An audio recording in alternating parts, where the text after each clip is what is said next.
Welcome to the podcast. Chris Graham and Rod Mullins. We're going to talk some NASCAR here on this Wednesday.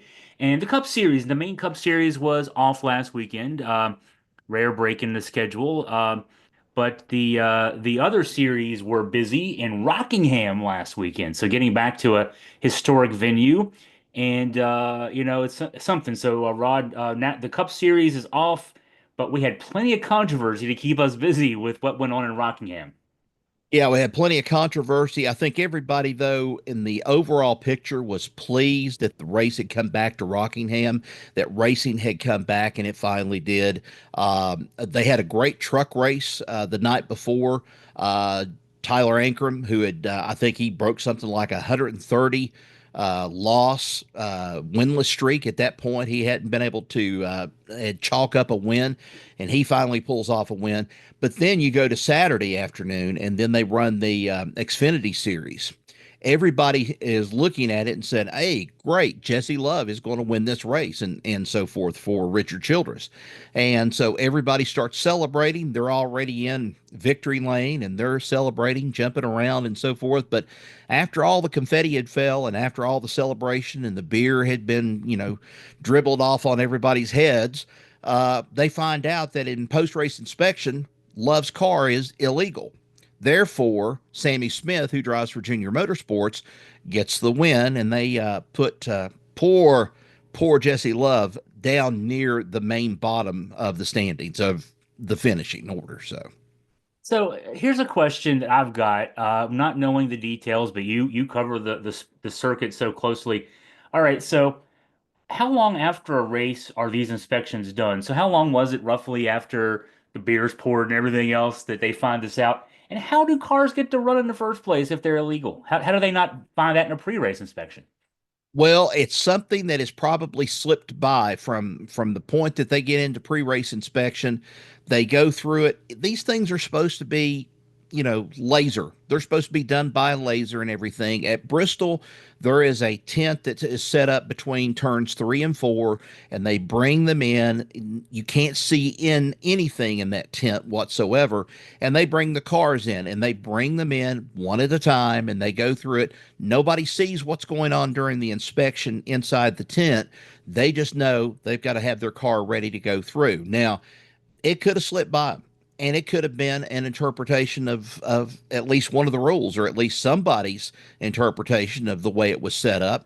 But most likely something happened either in a suspension, something in the suspension itself, whatever it may have been, that adjusted the height of the car and made it actually a little bit lower. And so when that happened, it could have been something that was a mechanical breakdown, and then they just passed by it. But they were looking at, this is what happened. This is the end result out of it. This usually goes on for probably for a couple of hours past the race and everything. That's the reason why there are times that I have learned here in the last couple of years.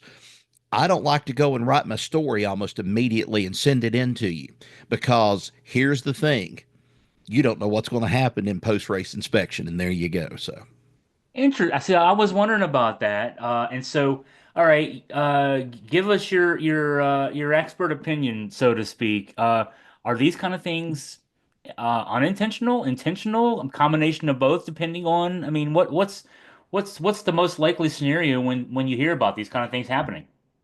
I think it's a little bit of both. I think sometimes some of these things are there's more blown out of proportion about them for the situation. An example, the wrap that was put on Denny Hamlin's car here a couple of years ago, and just because it overlapped a particular piece on that car, it was thought to give it an aerodynamic, advantage. I don't know where that comes from. I mean, that's just one of those crazy little rules that they've got. Sometimes I think it's some people that, maybe it's some young people working on the teams and stuff that maybe aren't aware of everything, but this stuff reflects back on the crew chief, and it reflects back on the car owner, and it reflects back on the driver too. And so if I really wanted to go back and go into detail about this, you really need to watch one of the videos of Ray Evernham talking about all the stuff that used to happen and how they, quote unquote, cheated their quote unquote ass off during the time that Jeff Gordon was driving. And if you're not cheating, is the way I look at it, you're not racing. You're not looking to race and improve. But, they've given them very little to be able to tweak and do things with. But hey, these guys are smart. They're going to figure it out one way or another how they can go and, well, gosh, what was it here a couple of years ago, too? Oh, came up the other night. I was watching this and I saw another video. Sterling Marlin, back in the old days at Talladega or Daytona 1, he packed the entire, or at least they packed the entire fuel tank, fuel cell in their Monte Carlo that they had in dry ice in hopes of keeping the gasoline temperature down in order to run faster and burn more efficiently. And Sterling Marlin was like, hey, I didn't know there was a rule about such a thing like that. And usually it's those kind of things that they play around with. Michael Waltrip, probably the best known, slipping and putting in jet fuel. And then he denied it left and right. He said, oh, I would never do such a thing like that. Yeah, Mikey, you will do whatever it takes to get a win, just like a lot of these other drivers. And I'm surprised. I'm being honest about this. I'm surprised the way the luck is with Kyle Busch right now. I'm surprised that Kyle Busch and them haven't cheated a little bit just to be able to get an upper edge to see what they can do. It's just been an overall bad season again for Kyle Busch. The SEC in football and NASCAR, they're both based in the Southeast, and the saying in both is if you're not cheating, you're not trying. So, That's uh, right. well, the thing that stinks about this for fans is, okay, you've left the track, you went out to the race, you paid to watch the race, you watched the race, you saw the winner, you saw the celebrations, you get in your car, you go home. A couple hours later, if you're looking around on the internet, you say, wait a Yeah. second, the guy who won didn't win. This isn't good for NASCAR that these kind of things happen. They don't happen that often, but we do hear about them. And it's not good for the fan experience, if you ask me. No, it's not good for fan experience. You're right about that. I mean, it's a thing of where you go to the track and like you're expecting to see this spectacle, and then hey, the guy dominates or the guy does this, and what would they have said if Kyle Larson had checked out as illegal after his big dominating win? Oh man, people would have gone crazy. That would have been a flip of the coin right there for NASCAR that could have very well sunk them for the entire season and said, okay, it's rigged, it's scripted, all of this stuff is. And then you come up with this. Yeah, it's not a good look for the sport. And especially I think they're letting this stuff happen in some of the younger series, as I call it, especially with trucks and Xfinity. But these guys ought to know better. These are teams that should know better and know the rules concerning racing, and yeah, like I said too, how far they can probably push these rules too in order to come up with, whatever their outcome might be. I also feel bad for Sammy Smith here. So 2 hours later, he gets a email or a text or something saying, "Hey, you guys won." Well, there's no celebration. You don't get to burn your Yeah. tires out and drive around with a flag and pour beer over your head. You maybe you pour beer over your head, but you're back at your hotel. You don't get to celebrate, and the fans don't get to celebrate with you. That stinks.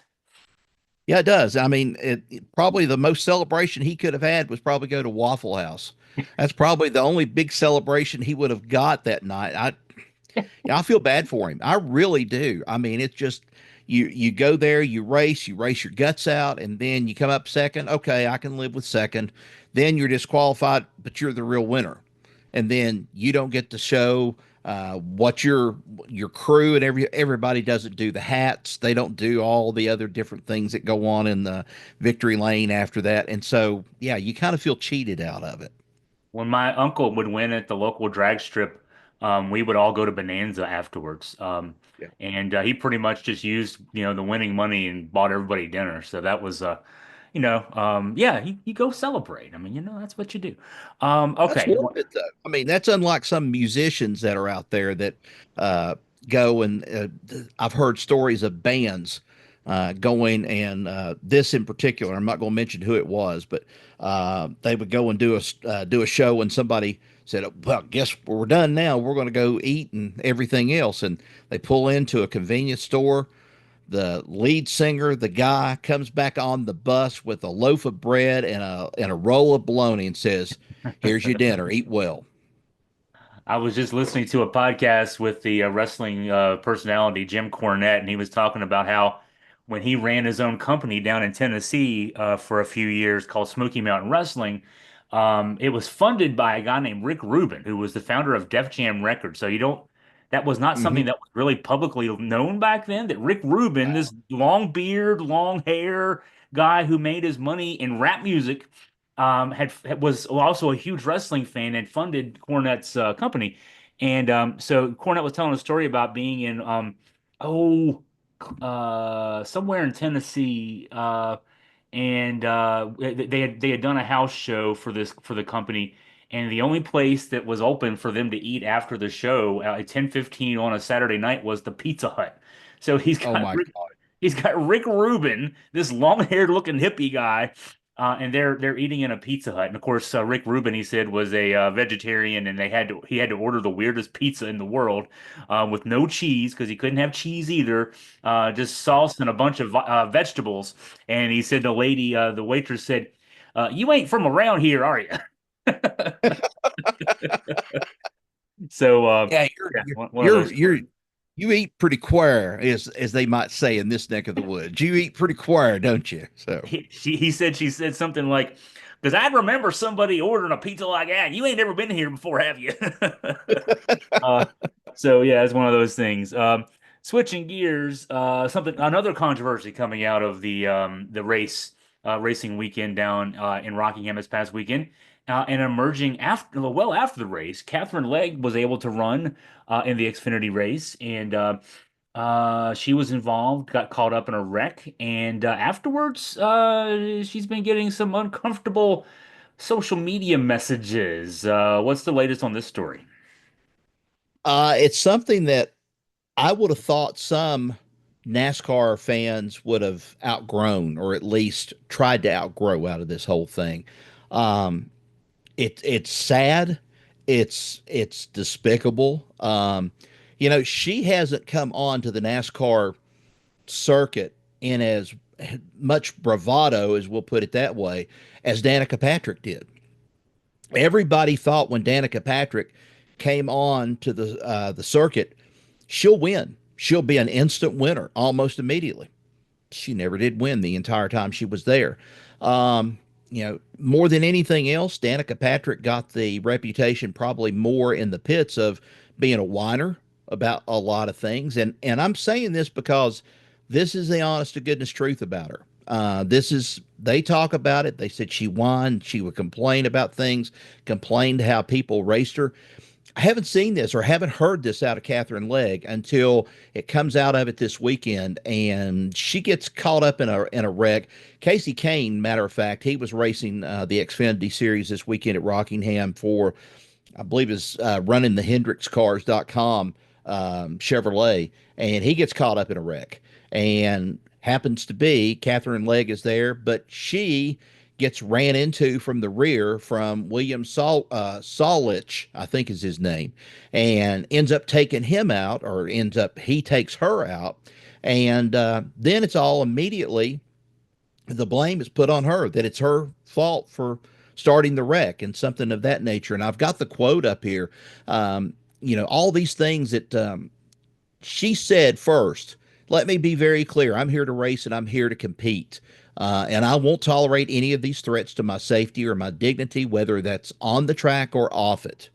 So that much is clear. What's been going on is she says more than anything else. First of all, I want to say being a woman racing in NASCAR, it comes with an incredible sense of pride, and obviously it comes with a level of scrutiny and harassment.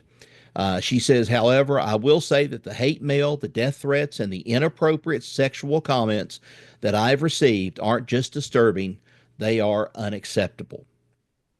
Can't say it enough about this whole thing. She's in NASCAR to race. She's not going to stand for this inappropriate behavior, which I can't blame her either. But I think somebody is just wanting to stir the pot with this, just to see how far they can push her.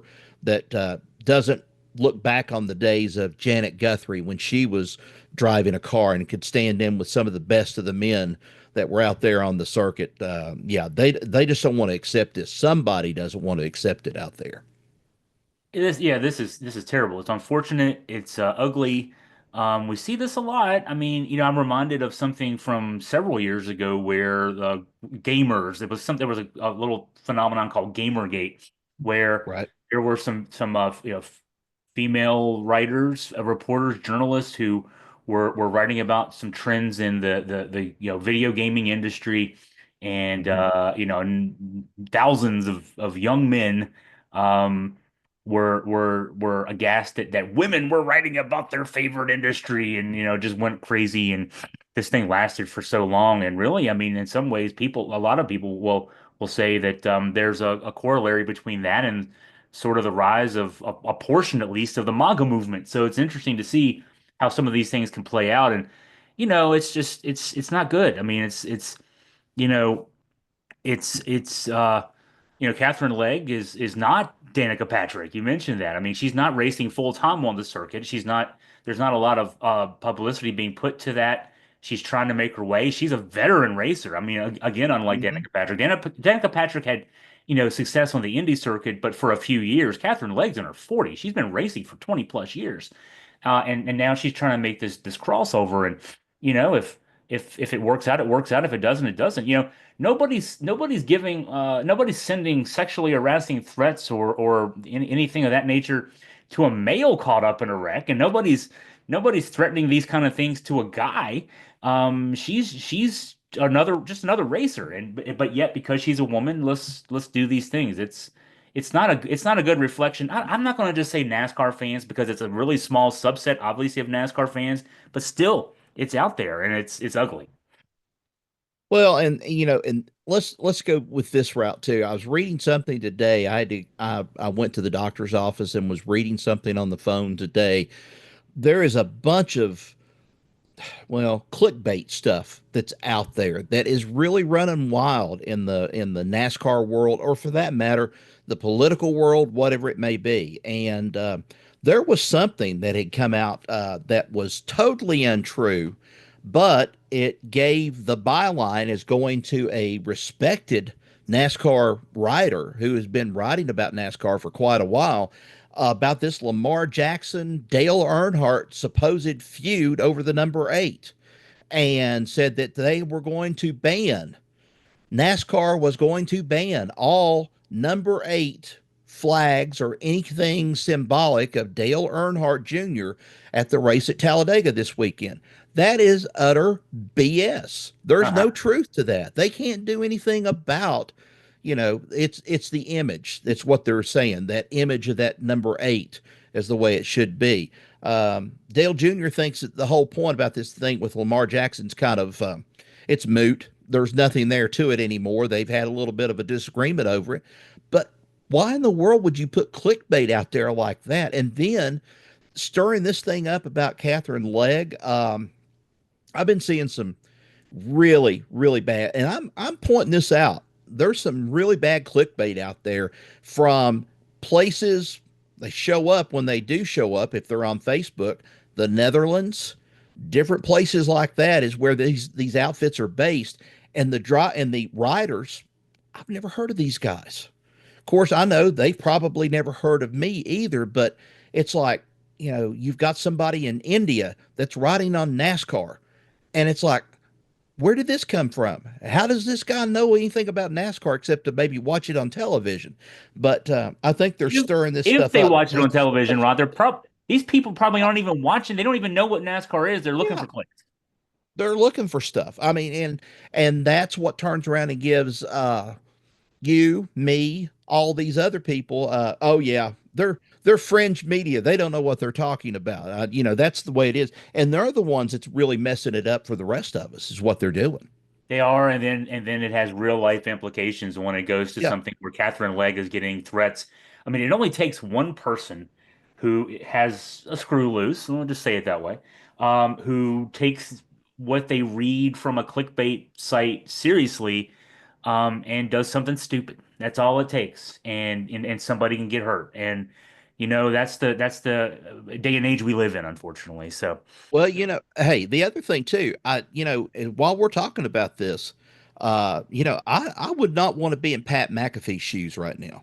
I would not want to be in Clay Travis's shoes right now over the young lady from Ole Miss yeah. that was accused of such things and stuff about with her boyfriend's dad and everything else. That is a mega billion almost lawsuit getting ready to stir and make its way through the courts. It'll be drug out for a very long time. But hey, when it's a cut and dry the way that it is, uh, she's going to be rich. She's going to be rich out of this whole thing. And we've been wondering for some of us why Pat McAfee has a career on ESPN, or at least I'm kind of wondering that. He may I'm be wondering. wondering too when he's at the unemployment line. I don't want to get accused of practicing law without a license, but if I were to give Right. advice to both of those gentlemen, I would advise writing a check now and getting it over with. Don't go through Yep. discovery. Don't go through Go a ahead jury and do that. trial. You're going to end up paying a lot of money. Write a check now. It's going to hurt, but get it over with because you have no case. Issue the apology, and for what it's worth. But yeah, sign that check and just get it over with, because that's what's going to happen. Oh, we've already seen apologies, but the checks are going to be next, I think. So, Yeah. all right, let's talk about Talladega. The Cup Series is back this weekend, and it's returning to a super speedway. What can we look forward to?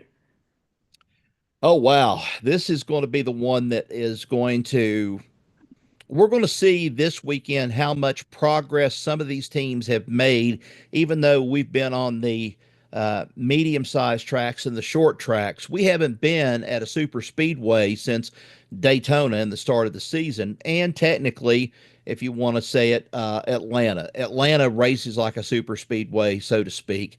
But this is the first real test. And when they go to Talladega, it's wide open, and we're always expecting the big one. And now the question is, who's going to start the big one this week? Is it going to be somebody that is going to be like oh gosh, Ross Chastain, or somebody that's going to go fighting for a position and is going to start something like that?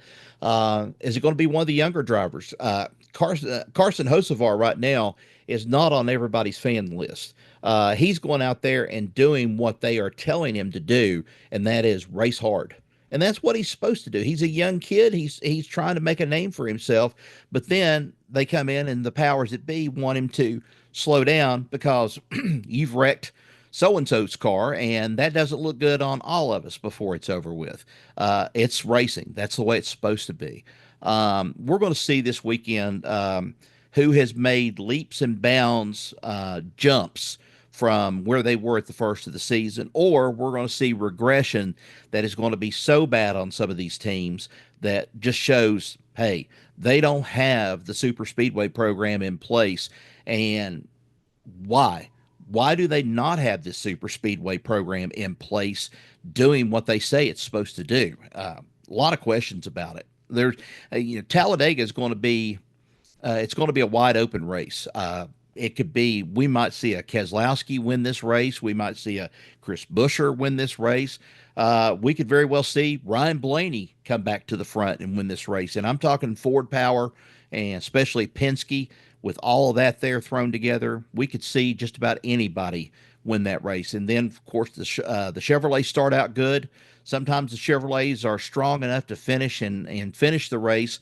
But when you have situations that happen at Bristol, like they did with Alex Bowman, blowing an engine, not even 500 laps into the race and so forth, then you start to wonder, how's our super speedway engines going to be when they get there? How's the situation going to be on the car for Hendrick Motorsports? Is this engine going to fail? Is it going to last the entire 200 and some laps? Is it going to last that long? There's a lot to look at this coming weekend. That's Sunday, 3 p.m. Eastern Time. The race is on Fox. And look to Dickinson Media and also to Augusta Free Press for post-race coverage. Rod, I think that wraps us up for the week. Have It's been nice talking with you. As always, thank you for your time and your insight. Look forward to talking to you again soon. Appreciate it, Chris. Thanks.